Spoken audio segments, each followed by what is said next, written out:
Assalamualaikum warahmatullahi wabarakatuh. Berjumpa kembali dengan Agung Channel di sini. Di video kali ini kita akan membahas di balik cerita mobil Isuzu Panther kenapa awalnya bisa laris manis di Indonesia kemudian justru akhirnya hilang begitu saja. Ada cerita menarik di balik kisah yang satu ini. Semoga pembahasan di balik cerita mobil Isuzu Panther ini bisa bermanfaat dan menjadi referensi buat teman-teman YouTuber sekalian. Yuk kita mulai. Bismillahirrohmanirrohim. Nah, teman-teman pasti tahu ya dengan mobil bandel ini, Isuzu Panther. Mobil yang super irit, bertenaga, sama punya bodi yang maco. Tapi kenapa ya, dengan sederet keunggulan itu, Panther kok tidak lagi dipasarkan? Alasannya tentu ada beberapa ya, diantaranya karena mesin diesel lawasnya tidak memenuhi standar emisi Euro 4. Tapi kalau mau jawaban intinya, inti daripada inti, ya karena Panther kurang laris. Apalagi? Ya tapi jangan salah ya, meskipun secara penjualan kurang bagus, bukan berarti tidak bagus. Sebelum dihentikan penjualannya, Panther itu sudah laku sejumlah lebih dari 500.000 loh. Jadi banyak sekali ya, dan nggak main-main itu jumlahnya. Makanya bahkan hingga saat ini, meskipun mobil barunya tidak lagi dijual, di jalan-jalan kalau teman-teman perhatikan, ya masih cukup banyak Isuzu Panther yang berseliweran. Dan itu menunjukkan dua hal ya. Yang pertama, jumlah Panther yang terjual memang banyak. Dan yang kedua adalah bahwa mobil ini ya memang bandel, awet. Bahkan yang umurnya sudah lebih dari 20 tahun, 30 tahun. Di kota-kota kecil itu masih banyak yang berseliweran alias sehat, baik-baik aja. Nah lalu kemudian timbul pertanyaan kan, mengapa Panther akhirnya tidak lagi dijual? Nah daripada penasaran, yuk kita bahas di true story, di padahal irit, awet, bodinya gagah, bagus, tapi kenapa Panther kurang laku? Alasan yang pertama ya karena mobilnya itu sendiri ya, ibarat kata kurang kompetitif. Dulu ya tahun 2019, tahun-tahun masa terakhir Panther dijual, Panther Grand Touring harganya itu kurang lebih 330 juta. Tapi fitur yang didapat oleh pembeli itu cuma standar-standar aja, kayak power window, central lock, entertainment di pilar B, double blower, kamera mundurnya aja naruhnya di mirror. Nah sementara fitur lain kayak audio steering switch, ABS, EBD, airbag itu tidak ada. Seatbelt aja juga adanya di baris pertama, baris 2 dan 3 itu nggak ada. Dan yang paling bikin wow itu tampilan kabin depannya. Kayak gini, rasanya kayak mobil tahun 90-an ya. Tuas-tuasnya juga, speedometer, head unitnya juga jadul, nggak ngikuti perkembangan zaman. Jadinya ya kesannya itu, apalagi bagi orang-orang yang sering disuguhi mobil model baru, fasilitas baru dari mobil lain, ya Panther itu dirasa kurang, karena gini-gini aja. Jadi masalah pertama Panther itu ya karena produknya itu sendiri, kurang banyak fasilitas lah istilahnya. Yang kedua, tampilan yang tidak mengikuti perkembangan zaman. Orang membeli mobil itu tidak hanya sekedar karena fungsinya ya, yang bisa mengantar dari satu tempat ke tempat lainnya. Tapi ada juga hal lain yang ikut dibeli, salah satunya rasa gengsi. Rasa gengsi timbul salah satunya karena tampilan kendaraan yang baru, yang bagus, yang fresh. Nah Panther tampilannya itu bukan jelek ya, gagah, keren tentu saja.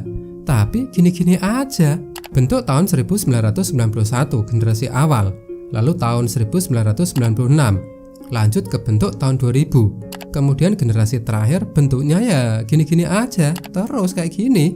Dulu dengan Kijang bentuknya bolehlah diadu. Banyak yang bilang Panther lebih keren, sporty. Nah tapi bedanya Kijang itu senantiasa mau berubah. Dari bentuknya yang di tahun 90-an kayak gini, kemudian di tahun 97 kayak gini, lalu berubah drastis tahun 2004. Dan generasi terakhirnya benar-benar beda. Kijang mau berubah. Oke lah, Panther itu konsisten, gagah, maco. Beberapa orang juga suka. Tapi karena secara fakta penjualannya turun, maka patut diduga, diakui, hal itu disebabkan salah satunya karena tampilannya yang gitu-gitu aja. Sementara pesaingnya terus berbenah. Itu aja yang dari Kijang, belum yang dari Honda, belum yang dari Mitsubishi, belum yang dari Suzuki, belum lagi yang dari yang lainnya. Intinya saat yang lain bersolek mencoba menarik hati konsumen dengan bentuk kendaraan yang baru, fresh, Panther gini-gini aja bentuknya.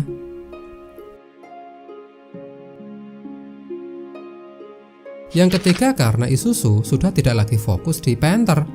Kalah saing dalam usaha itu adalah hal yang biasa ya. Makanya kemudian produsen meningkatkan mutu produknya, melakukan iklan, diskon, memberikan program yang menarik, memberi tambahan fasilitas di produknya, atau apapun itulah yang intinya posisi tawar produknya menjadi lebih ditingkatkan. Tapi Panther itu kayaknya udah nyerah, udah lempar handuk. Apalagi menurut pihak Isuzu Panther sendiri, demi menyadari bahwa penjualan Panther yang tidak sesuai harapan, daripada melakukan fight, mereka lebih memilih fokus di mobil niaga seperti D-Max, Elf, Traga, dan Giga. Ya, hal itu bisa dimaklumi sih, apalagi untuk Traga. Kemarin pas aku bahas L300, memang mobil yang satu ini cukup mulai mengganggu dominasi Mitsubishi L300 di pasar pickup medium. Jadinya ya memang layak untuk fokus menggarap segmen di mana Isuzu penjualannya baik di sana. Apalagi karena mobil niaga itu sejatinya ya adalah DNA asli dari Isuzu. Dan daripada berjibaku mencoba menyelamatkan Panther, ya mending fokus dialihkan ke kendaraan jenis lain sih, yang secara pengembangan produk lebih masuk akal untuk bersaing. Adapun sebenarnya secara global Isuzu punya sih produk baru untuk kelas MPV-nya. Cuman kayaknya di Indonesia ini masih adem-adem aja. Kalau menurut teman-teman gimana? Mobil ini cukup kompetitif nggak? Apalagi saingannya di sana ada kayak Kijang Innova kan? Silahkan komen ya. Sebenarnya alasan Panther kurang diterima karena mesinnya diesel menurutku kurang tepat ya. Mobil diesel kayak Panther cocok-cocok aja kok kalau dipakai sebagai mobil harian. Aku sendiri di rumah juga mobilnya diesel, asik-asik aja, nyaman-nyaman aja. Teman-temanku juga banyak mobil hariannya diesel juga, nggak masalah. Ya memang untuk Panther katanya mesinnya getar, gak halus, kasar, berisik lah, bikin polusi. Panther juga minim fitur keselamatan, interiornya juga biasa aja. Tapi ya dengan segenap kekurangannya, mobil jenis ini tuh sangat bisa diandalkan. Apalagi mesinnya nggak neko-neko loh, diperbaiki sama sembarang bengkel bisa. Jadi formulanya mungkin biasa tapi sangat powerful. Ya sebenarnya Panther ini memang agak dilematis ya. Mau konsisten salah, tapi kalau mau melakukan perbaikan, tidak ada jaminan bakalan tambah laris. Panther menurut beberapa pihak, kalau mau tampilan lebih dibuat up to date gitu, kekinian, apalagi dengan fasilitasnya yang lebih diperkaya, lebih dibuat keren, bakalan banyak yang berminat. Oke sih, aku setuju itu ya. Apalagi nama Panther tentu sudah lekat dengan para penggunanya kan. Apalagi Panther juga sebenarnya masih banyak yang pakai kan. Peminatnya juga cukup fanatik. Teman-teman di sini apakah masih ada yang pakai Isuzu Panther? Aku kok yakin ya kalau masih ada. Karena Panther dengan segala kekurangannya itu punya keunggulan yang nggak dimiliki sama kompetitornya. Tangguh, kuat, irit. Makanya meskipun bentuknya jadul, mobil secondnya itu masih banyak yang suka, masih banyak yang nyari. Panther nggak bisa menolak fakta ya, bahwa apa yang konsisten ia tawarkan, racikan mesin, bodi yang tangguh, keiritannya, belum cukup memikat pasar yang lebih luas. Data penjualan mobil keluarga tahun 2018 memang sudah tidak ada lagi Isuzu Panther di 10 besar, begitupun juga di tahun-tahun sebelumnya. Jadi ya cukup beralasan juga ya kalau Isuzu menghentikan Panther dan kemudian fokus di mobil niaga.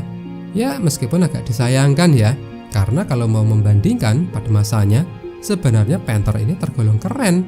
Gak kalah sama Kijang, sama Mitsubishi Kuda itu juga gak kalah keren. Malah sejujurnya masih gagah Panthernya kan. Lainnya tuh terlihat cupu. Tapi ya begitu ya, faktanya bagus di satu periode saja itu tidak cukup. Apalagi pesaingnya terus memperbaiki diri. Produk sudah baik diperbaiki, sudah baru dimunculkan yang lebih baru lagi. Ya apalagi karena manusia itu punya kelemahan ya, atau keunggulan nih, yaitu rasa bosan. Pengennya lebih, dan lebih terus. Bagus, kurang, pengen lebih bagus lagi, lebih bagus lagi, lebih bagus lagi. Nah, itu mungkin adalah hal yang kurang bisa dipenuhi oleh Panther sehingga sang raja akhirnya tidak lagi bertahta.